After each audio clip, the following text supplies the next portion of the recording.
"I have here attempted," said Roderick, unfolding a few sheets of manuscript, as he sat with Rosina and the sculptor in the summer house, "I have attempted to seize hold of a personage who glides past me, occasionally, in my walk through life. My former sad experience, as you know, has gifted me with some degree of insight into the gloomy mysteries of the human heart, through which I have wandered like one astray in a dark cavern, with his torch fast flickering to extinction. But this man, this class of men, is a hopeless puzzle." "Well, but propound him," said the sculptor. "Let us have an idea of hint, to begin with." "Why, indeed," replied Roderick, "he is such a being as I could conceive you to carve out of marble, and some yet unrealized perfection of human science to endow with an exquisite mockery of intellect, but still there lacks the last inestimable touch of a divine creator. He looks like a man, and, perchance, like a better specimen of man than you ordinarily meet. You might esteem him wise, he is capable of cultivation and refinement, and has at least an external conscience, but the demands that spirit makes upon spirit are precisely those to which he cannot respond. When at last you come close to him you find him chill and unsubstantial, a mere vapor." "I believe," said Rosina, "I have a glimmering idea of what you mean." "Then be thankful," answered her husband, smiling, "but do not anticipate any further illumination from what I am about to read. I have here imagined such a man to be what, probably, he never is, conscious of the deficiency in his spiritual organization. Methinks the result would be a sense of cold unreality wherewith he would go shivering through the world, longing to exchange his load of ice for any burden of real grief that fate could fling upon a human being." Contenting himself with this preface, Roderick began to read. "In a certain old gentleman's last will and testament there appeared a bequest, which, as his final thought and deed, was singularly in keeping with a long life of melancholy eccentricity.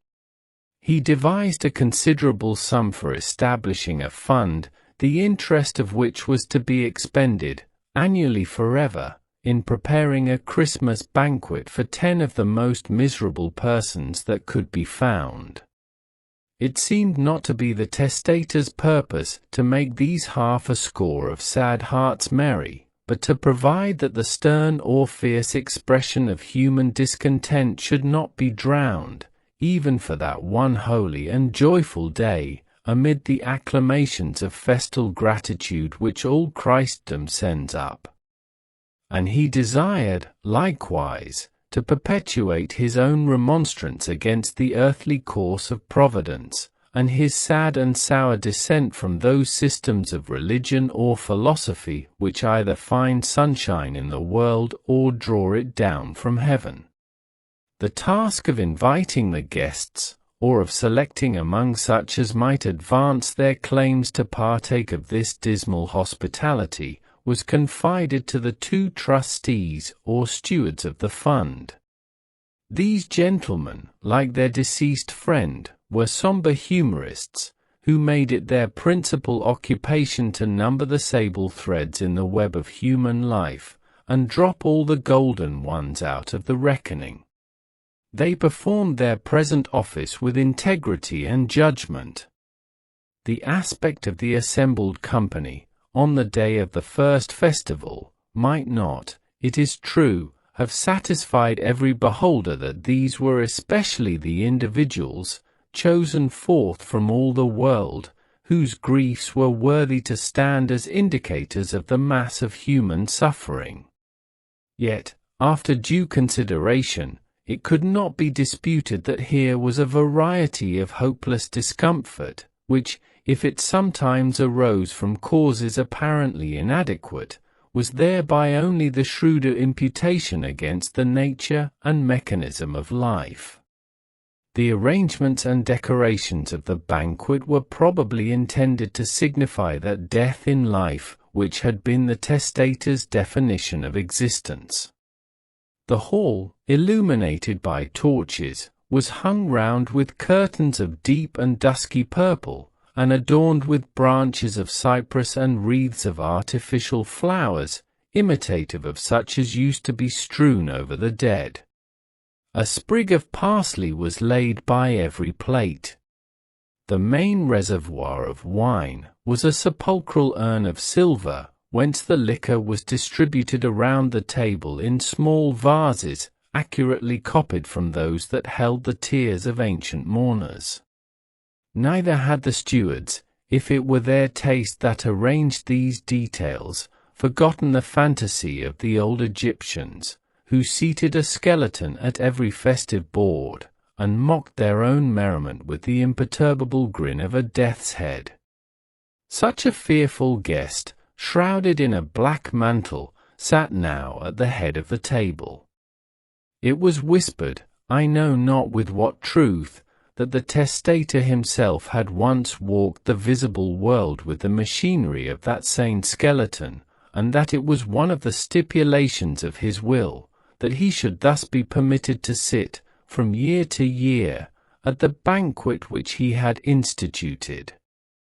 If so, it was perhaps covertly implied that he had cherished no hopes of bliss beyond the grave to compensate for the evils which he felt or imagined here.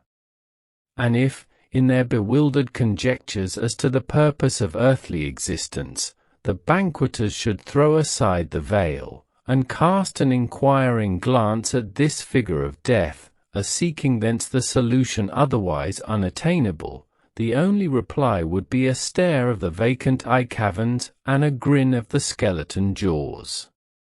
Such was the response that the dead man had fancied himself to receive when he asked of death to solve the riddle of his life, and it was his desire to repeat it when the guests of his dismal hospitality should find themselves perplexed with the same question. What means that wreath? Asked several of the company, while viewing the decorations of the table. They alluded to a wreath of cypress, which was held on high by a skeleton arm, protruding from within the black mantle. It is a crown, said one of the stewards, not for the worthiest, but for the woefulest, when he shall prove his claim to it. The guest earliest bidden to the festival was a man of soft and gentle character, who had not energy to struggle against the heavy despondency to which his temperament rendered him liable, and therefore with nothing outwardly to excuse him from happiness, he had spent a life of quiet misery that made his blood torpid, and weighed upon his breath, and sat like a ponderous night fiend upon every throb of his unresisting heart.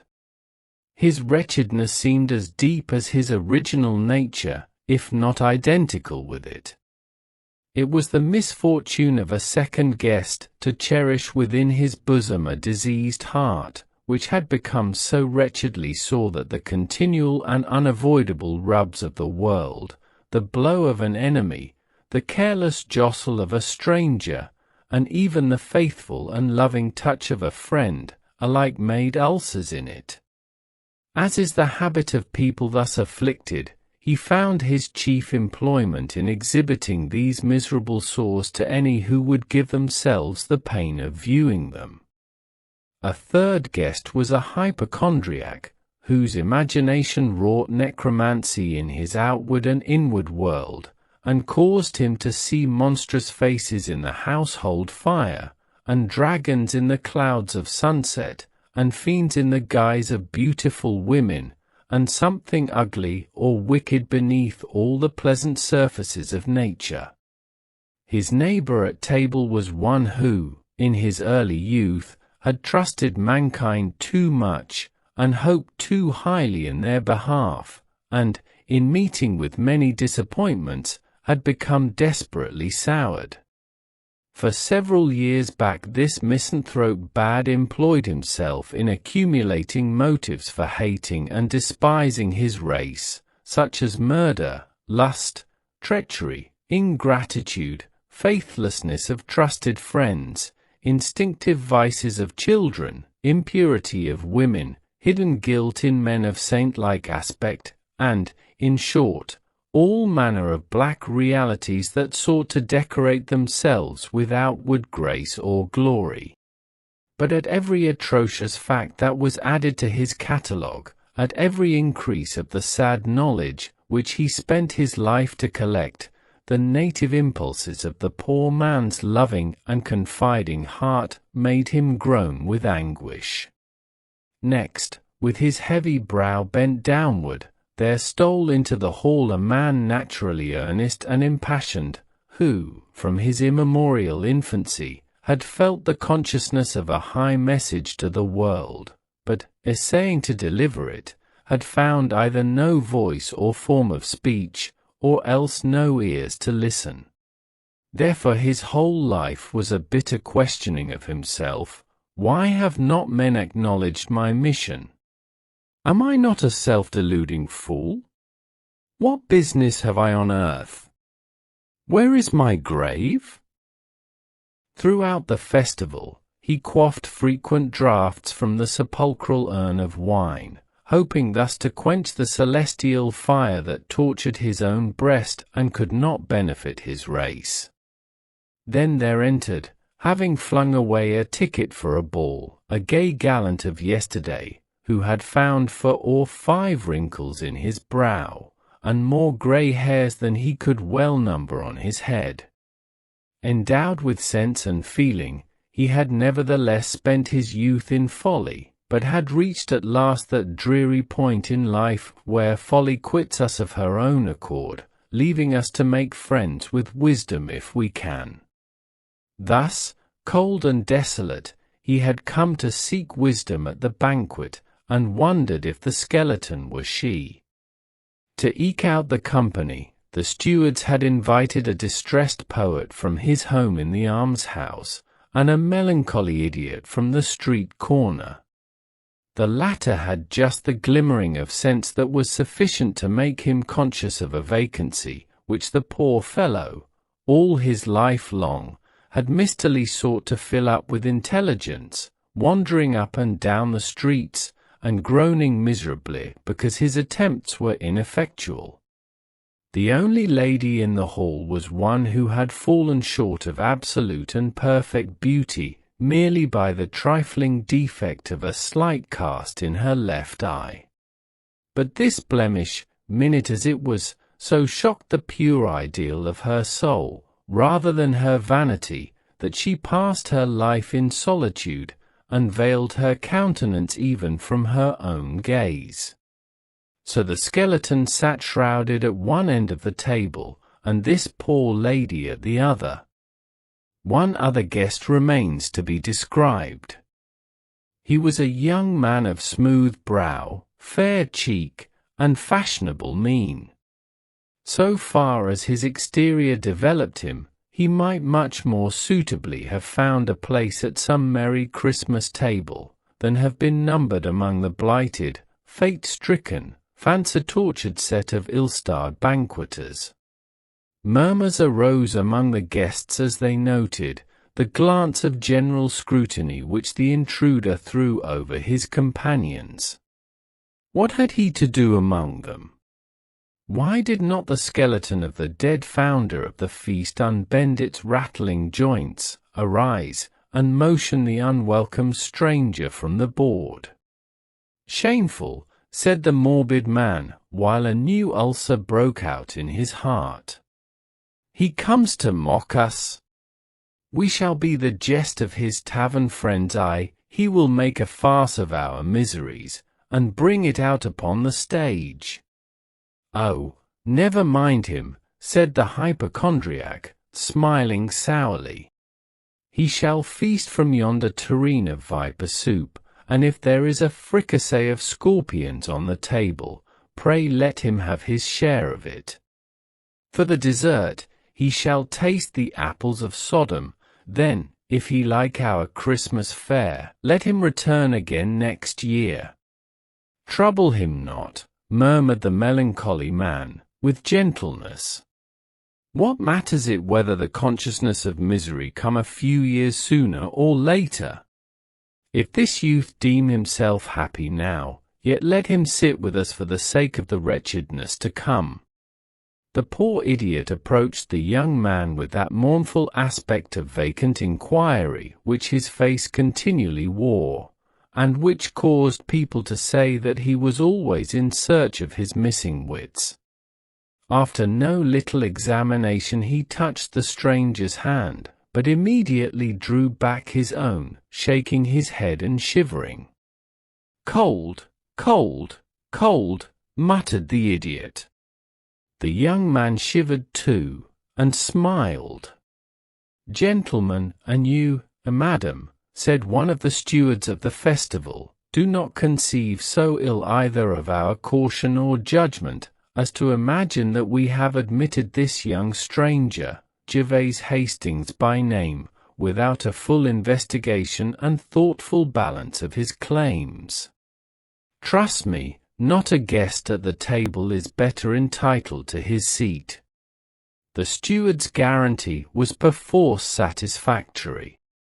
The company, therefore, took their places, and addressed themselves to the serious business of the feast, but were soon disturbed by the hypochondriac, who thrust back his chair, complaining that a dish of stewed toads and vipers was set before him, and that there was green ditch-water in his cup of wine.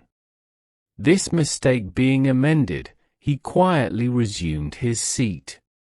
The wine, as it flowed freely from the sepulchral urn, seemed to come imbued with all gloomy inspirations, so that its influence was not to cheer, but either to sink the revellers into a deeper melancholy, or elevate their spirits to an enthusiasm of wretchedness. The conversation was various. They told sad stories about people who might have been worthy guests at such a festival as the present.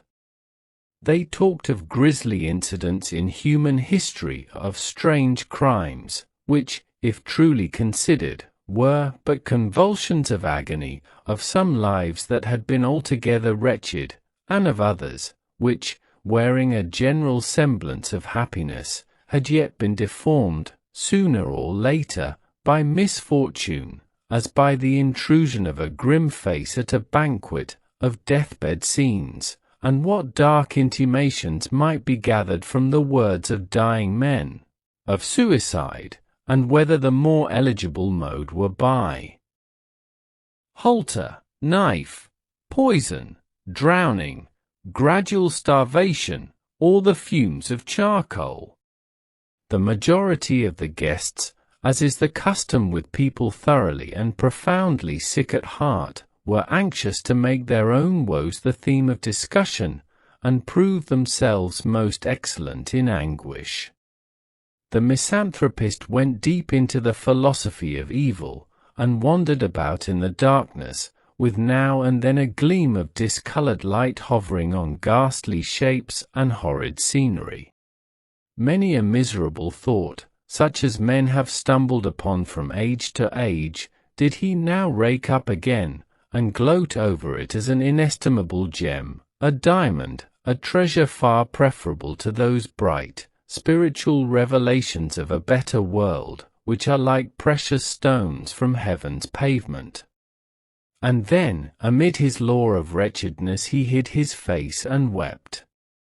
It was a festival at which the woeful man of Uzes might suitably have been a guest, together with all, in each succeeding age, who have tasted deepest of the bitterness of life. And be it said, too, that every son or daughter of woman, however favoured with happy fortune, might, at one sad moment or another, have claimed the privilege of a stricken heart, to sit down at this table. But, throughout the feast, it was remarked that the young stranger, Gervase Hastings, was unsuccessful in his attempts to catch its pervading spirit.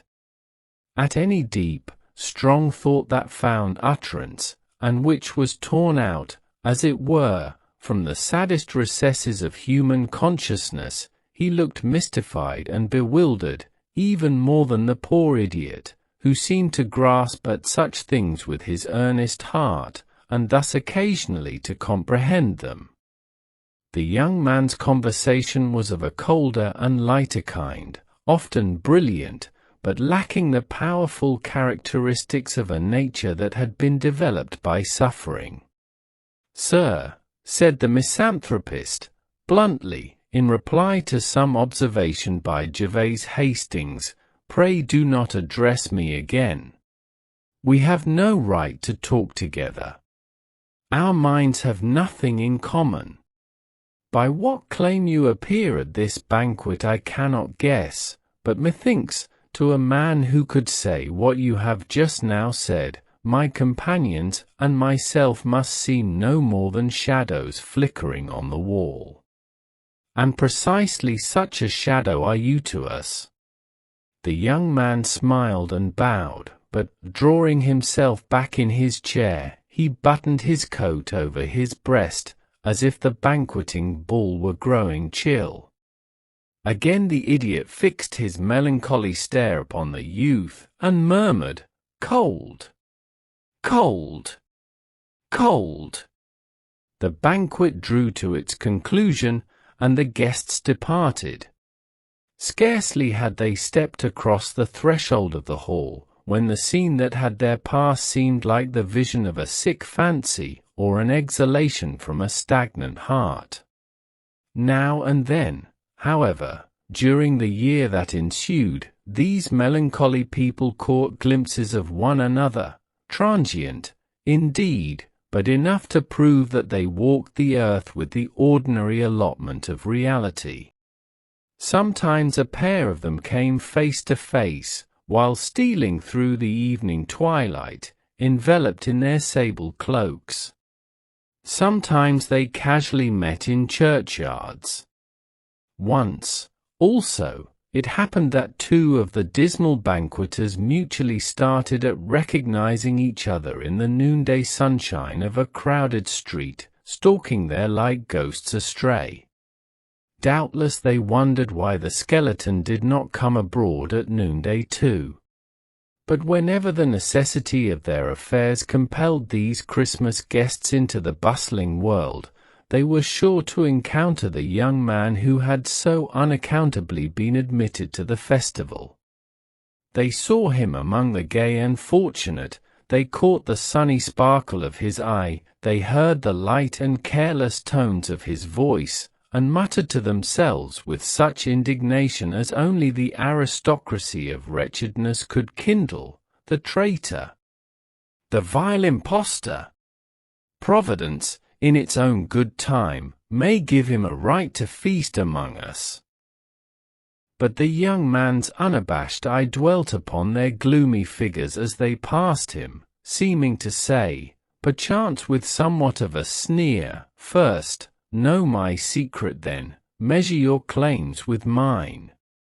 The step of time stole onward, and soon brought merry Christmas round again, with glad and solemn worship in the churches, and sports, games, festivals, and everywhere the bright face of joy beside the household fire.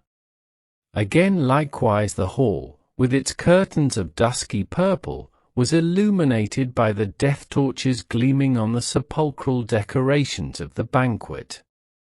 The veiled skeleton sat in state, lifting the cypress wreath above its head, as the guerdon of some guest illustrious in the qualifications which there claimed precedence. As the stewards deemed the world inexhaustible in misery, and were desirous of recognizing it in all its forms, they had not seen fit to reassemble the company of the former year. New faces now threw their gloom across the table.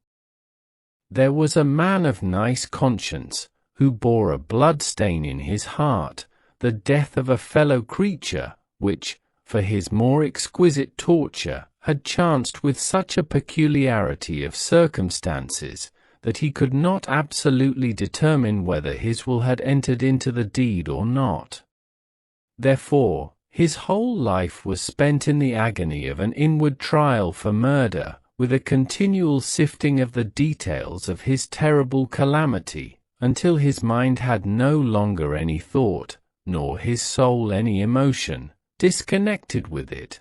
There was a mother, too, a mother once, but a desolation now, who, many years before, had gone out on a pleasure party, and, returning, found her infant smothered in its little bed. And ever since she has been tortured with the fantasy that her buried baby lay smothering in its coffin. Then there was an aged lady, who had lived from time immemorial with a constant tremor quivering through her frame. It was terrible to discern her dark shadow tremulous upon the wall. Her lips, likewise, were tremulous, and the expression of her eye seemed to indicate that her soul was trembling too. Owing to the bewilderment and confusion which made almost a chaos of her intellect, it was impossible to discover what dire misfortune had thus shaken her nature to its depths, so that the stewards had admitted her to the table, not from any acquaintance with her history, but on the safe testimony of her miserable aspect. Some surprise was expressed at the presence of a bluff, red-faced gentleman, a certain Mr. Smith, who had evidently the fat of many a rich feast within him, and the habitual twinkle of whose eye betrayed a disposition to break forth into uproarious laughter for little cause or none. It turned out, however, that, with the best possible flow of spirits, our poor friend was afflicted with a physical disease of the heart, which threatened instant death on the slightest cachinnatory indulgence, or even that titillation of the bodily frame produced by merry thoughts. In this dilemma he had sought admittance to the banquet, on the ostensible plea of his irksome and miserable state, but, in reality, with the hope of imbibing a life-preserving melancholy. A married couple had been invited from a motive of bitter humour, it being well understood that they rendered each other unutterably miserable whenever they chanced to meet, and therefore must necessarily be fit associates at the festival. In contrast with these was another couple still unmarried, who had interchanged their hearts in early life, but had been divided by circumstances as impalpable as morning mist, and kept apart so long that their spirits now found it impossible to meet. Therefore, yearning for communion, yet shrinking from one another and choosing none beside, they felt themselves companionless in life, and looked upon eternity as a boundless desert. Next to the skeleton sat a mere son of earth, a hunter of the exchange, a gatherer of shining dust, a man whose life's record was in his ledger, and whose soul's prison housed the vaults of the bank where he kept his deposits. This person had been greatly perplexed at his invitation, deeming himself one of the most fortunate men in the city, but the stewards persisted in demanding his presence, assuring him that he had no conception how miserable he was. And now appeared a figure which we must acknowledge as our acquaintance of the former festival.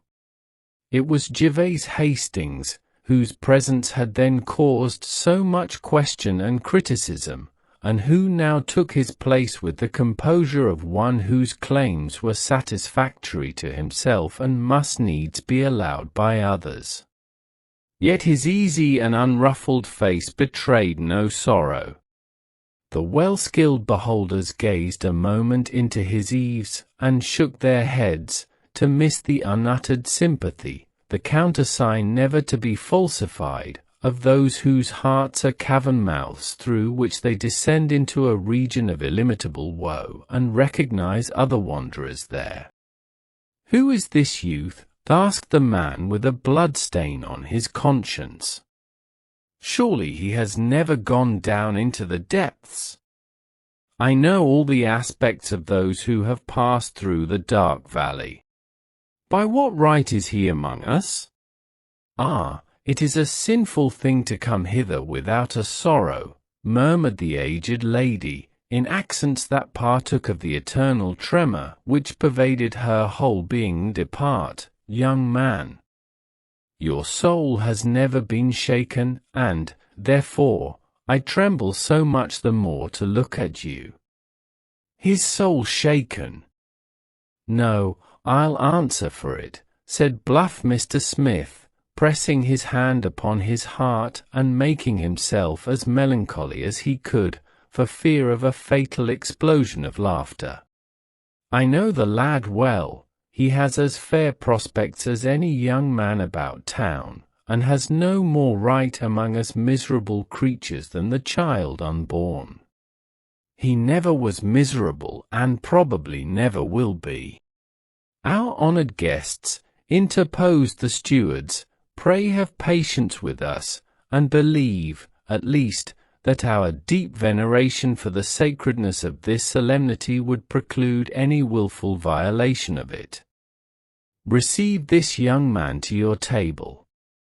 It may not be too much to say that no guest here would exchange his own heart for the one that beats within that youthful bosom. I'd call it a bargain, and gladly, too, muttered Mr. Smith, with a perplexing mixture of sadness and mirthful conceit. A plague upon their nonsense. My own heart is the only really miserable one in the company. It will certainly be the death of me at last. Nevertheless, as on the former occasion, the judgment of the stewards being without appeal, the company sat down. The obnoxious guest made no more attempt to obtrude his conversation on those about him, but appeared to listen to the table talk with peculiar assiduity, as if some inestimable secret, otherwise beyond his reach, might be conveyed in a casual word. And in truth, to those who could understand and value it, there was rich matter in the upgushings and outpourings of these initiated souls to whom sorrow had been a talisman, admitting them into spiritual depths which no other spell can open. Sometimes out of the midst of densest gloom there flashed a momentary radiance, pure as crystal, bright as the flame of stars, and shedding such a glow upon the mysteries of life, that the guests were ready to exclaim, "Surely the riddle is on the point of being solved." At such illuminated intervals the saddest mourners felt it to be revealed that mortal griefs are but shadowy and external, no more than the sable robes voluminously shrouding a certain divine reality, and thus indicating what might otherwise be altogether invisible to mortal eye. "Just now," remarked the trembling old woman, "I seemed to see beyond the outside. And then my everlasting tremor passed away. Would that I could dwell always in these momentary gleams of light," said the man of stricken conscience. "Then the blood stain in my heart would be washed clean away." This strain of conversation appeared so unintelligibly absurd to good Mr. Smith, that he burst into precisely the fit of laughter which his physicians had warned him against, as likely to prove instantaneously fatal. In effect, he fell back in his chair a corpse, with a broad grin upon his face, while his ghost, perchance, remained beside it bewildered at its unpremeditated exit. This catastrophe of course broke up the festival. "How is this? You do not tremble," observed the tremulous old woman to Gervase Hastings, who was gazing at the dead man with singular intentness. "Is it not awful to see him so suddenly vanish out of the midst of life, this man of flesh and blood, whose earthly nature was so warm and strong? There is a never-ending tremor in my soul, but it trembles afresh at this. And you are calm. Would that he could teach me somewhat, said Gervase Hastings, drawing a long breath. Men pass before me like shadows on the wall, their actions, passions, feelings, are flickerings of the light, and then they vanish. Neither the corpse, nor yonder skeleton, nor this old woman's everlasting tremor, can give me what I seek. And then the company departed. We cannot linger to narrate, in such detail, more circumstances of these singular festivals, which, in accordance with the founder's will, continued to be kept with the regularity of an established institution. In process of time the stewards adopted the custom of inviting, from far and near, those individuals whose misfortunes were prominent above other men's, and whose mental and moral development might, therefore, be supposed to possess a corresponding interest. The exiled noble of the French Revolution and the broken soldier of the Empire were alike represented at the table. Fallen monarchs, wandering about the earth, have found places at that forlorn and miserable feast. The statesman, when his party flung him off, might, if he chose it, be once more a great man for the space of a single banquet. Aaron Burr's name appears on the record at a period when his ruin, the profoundest and most striking, with more of moral circumstance in it than that of almost any other man, was complete in his lonely age. Stephen Guard, when his wealth weighed upon him like a mountain, once sought admittance of his own accord. It is not probable, however, that these men had any lesson to teach in the law of discontent and misery, which might not equally well have been studied in the common walks of life. Illustrious unfortunates attract a wider sympathy, not because their griefs are more intense, but because, being set on lofty pedestals, they the better serve mankind as instances and bywords of calamity. It concerns our present purpose to say that, at each successive festival, Gervase Hastings showed his face, gradually changing from the smooth beauty of his youth to the thoughtful comeliness of manhood, and thence to the bald, impressive dignity of age. He was the only individual invariably present. Yet on every occasion there were murmurs, both from those who knew his character and position, and from them whose hearts shrank back as denying his companionship in their mystic fraternity. Who is this impassive man? Had been asked 100 times. Has he suffered? Has he sinned? There are no traces of either. Then wherefore is he here? You must inquire of the stewards or of himself, was the constant reply. We seem to know him well here in our city, and know nothing of him but what is creditable and fortunate. Yet hither he comes, year after year, to this gloomy banquet, and sits among the guests like a marble statue. Ask yonder skeleton, perhaps that may solve the riddle. It was in truth a wonder. The life of Gervase Hastings was not merely a prosperous, but a brilliant one. Everything had gone well with him. He was wealthy, far beyond the expenditure that was required by habits of magnificence, a taste of rare purity and cultivation, a love of travel, a scholar's instinct to collect a splendid library, and, moreover, what seemed a magnificent liberality to the distressed. He had sought happiness, and not vainly, if a lovely and tender wife, and children of fair promise, could ensure it. He had, besides, ascended above the limit which separates the obscure from the distinguished, and had won a stainless reputation in affairs of the widest public importance. Not that he was a popular character, or had within him the mysterious attributes which are essential to that species of success.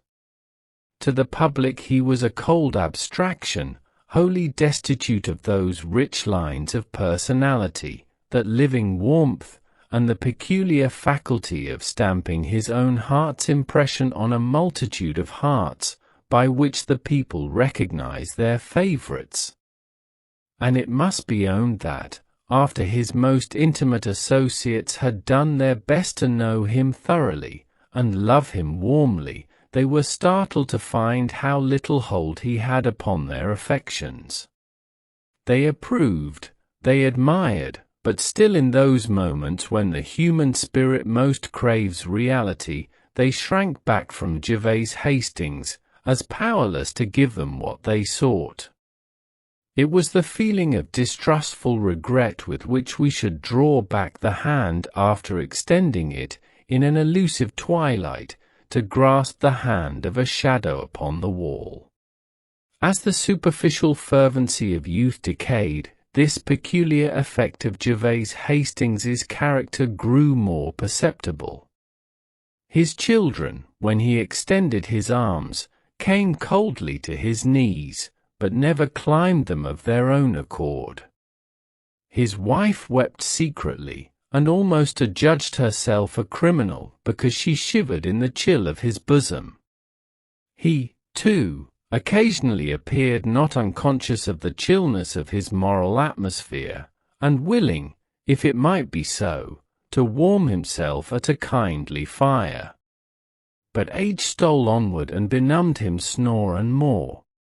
As the hoarfrost began to gather on him, his wife went to her grave, and was doubtless warmer there. His children either died or were scattered to different homes of their own, and old Gervase Hastings, unscathed by grief, alone, but needing no companionship, continued his steady walk through life, and still one very Christmas day attended at the dismal banquet.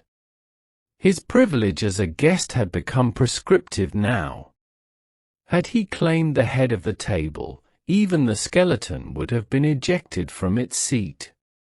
Finally, at the merry Christmastide, when he had numbered 80 years complete, this pale, high-browed, marble-featured old man once more entered the long-frequented hall, with the same impassive aspect that had called forth so much dissatisfied remark at his first attendance. Time, except in matters merely external, had done nothing for him, either of good or evil. As he took his place he threw a calm, inquiring glance around the table, as if to ascertain whether any guest had yet appeared, after so many unsuccessful banquets, who might impart to him the mystery, the deep, warm secret, the life within the life, which, whether manifested in joy or sorrow, is what gives substance to a world of shadows. "My friends," said Gervase Hastings, assuming a position which his long conversance with the festival caused to appear natural, "you are welcome. I drink to you all in this cup of sepulchral wine." The guests replied courteously, but still in a manner that proved them unable to receive the old man as a member of their sad fraternity. It may be well to give the reader an idea of the present company at the banquet. One was formerly a clergyman, enthusiastic in his profession, and apparently of the genuine dynasty of those old Puritan divines whose faith in their calling, and stern exercise of it, had placed them among the mighty of the earth.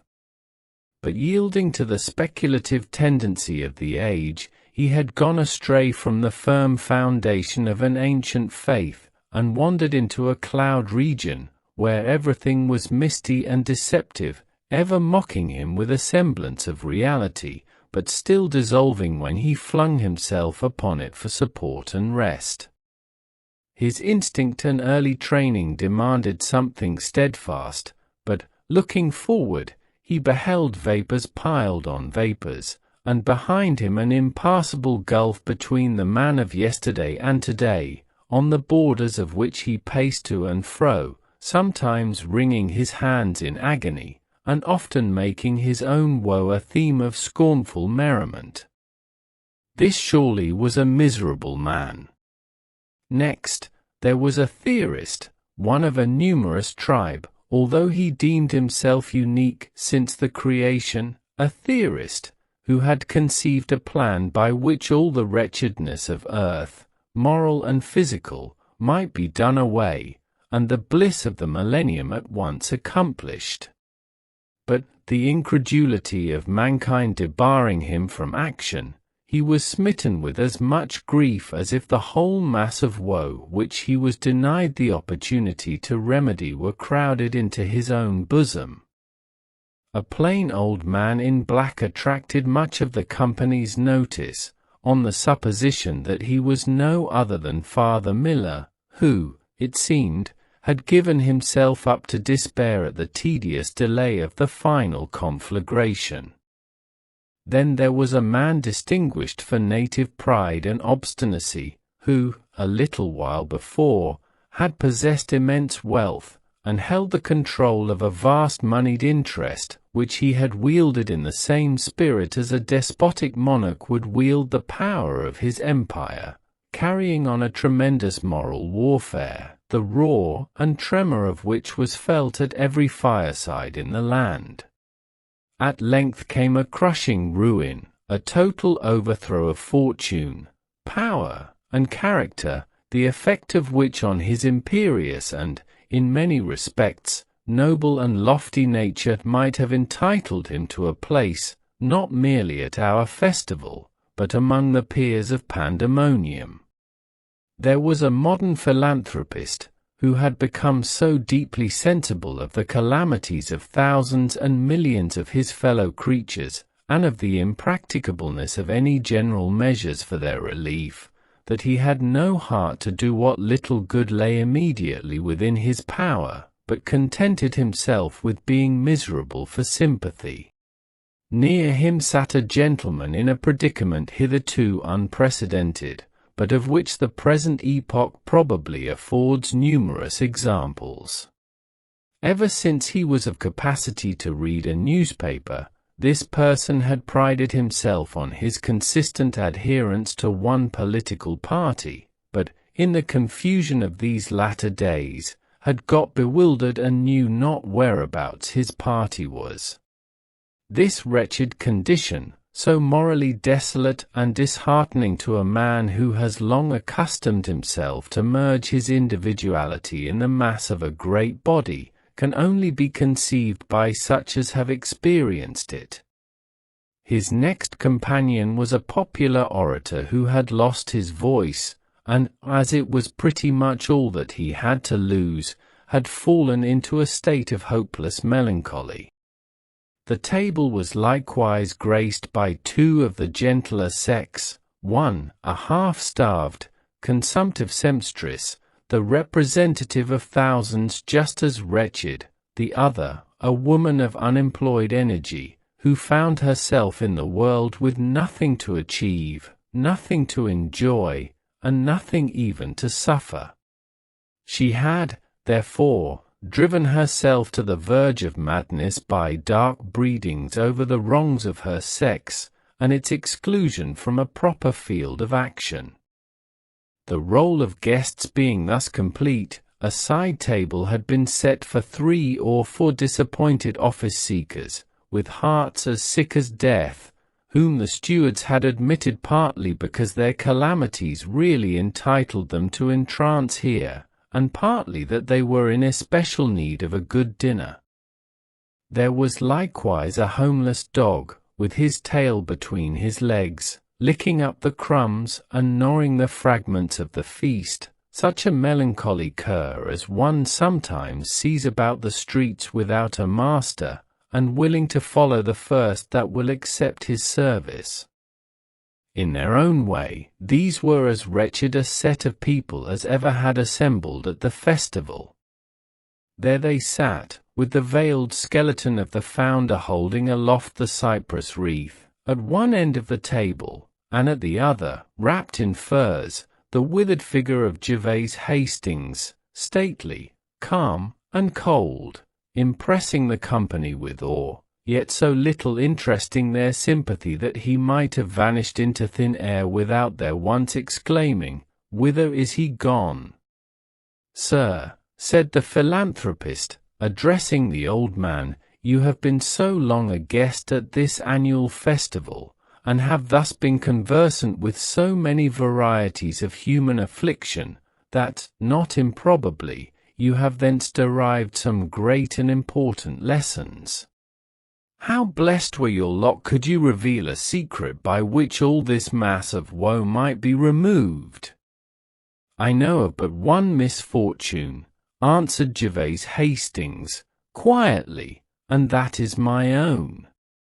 "Your own?" rejoined the philanthropist. "And looking back on your serene and prosperous life, how can you claim to be the sole unfortunate of the human race?"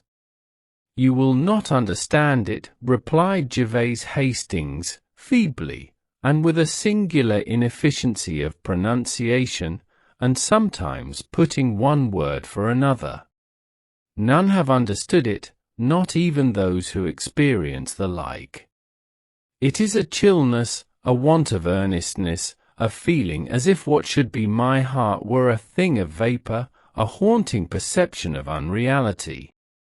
Thus seeming to possess all that other men have, all that men aim at, I have really possessed nothing, neither joy nor griefs.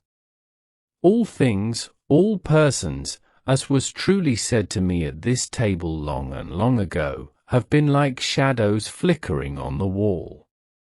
It was so with my wife and children, with those who seemed my friends, it is so with yourselves, whom I see now before one. Neither have I myself any real existence, but am a shadow like the rest." "And how is it with your views of a future life?" inquired the speculative clergyman. "Worse than with you," said the old man, in a hollow and feeble tone, "for I cannot conceive it earnestly enough to feel either hope or fear. Mine is the wretchedness. This cold heart, this unreal life. Ah! It grows colder still." It so chanced that at this juncture the decayed ligaments of the skeleton gave way, and the dry bones fell together in a heap, thus causing the dusty wreath of cypress to drop upon the table. The attention of the company being thus diverted for a single instant from Gervase Hastings, they perceived, on turning again towards him, that the old man had undergone a change. His shadow had ceased to flicker on the wall. "Well, Rosina, what is your criticism?" asked Roderick, as he rolled up the manuscript. "Frankly, your success is by no means complete," replied she. "It is true, I have an idea of the character you endeavor to describe, but it is rather by dint of my own thought than your expression." "That is unavoidable," observed the sculptor, "because the characteristics are all negative. If Gervase Hastings could have imbibed one human grief at the gloomy banquet, the task of describing him would have been infinitely easier. Of such persons, and we do meet with these moral monsters now and then, it is difficult to conceive how they came to exist here, or what there is in them capable of existence hereafter. They seem to be on the outside of everything, and nothing wearies the soul more than an attempt to comprehend them within its grasp.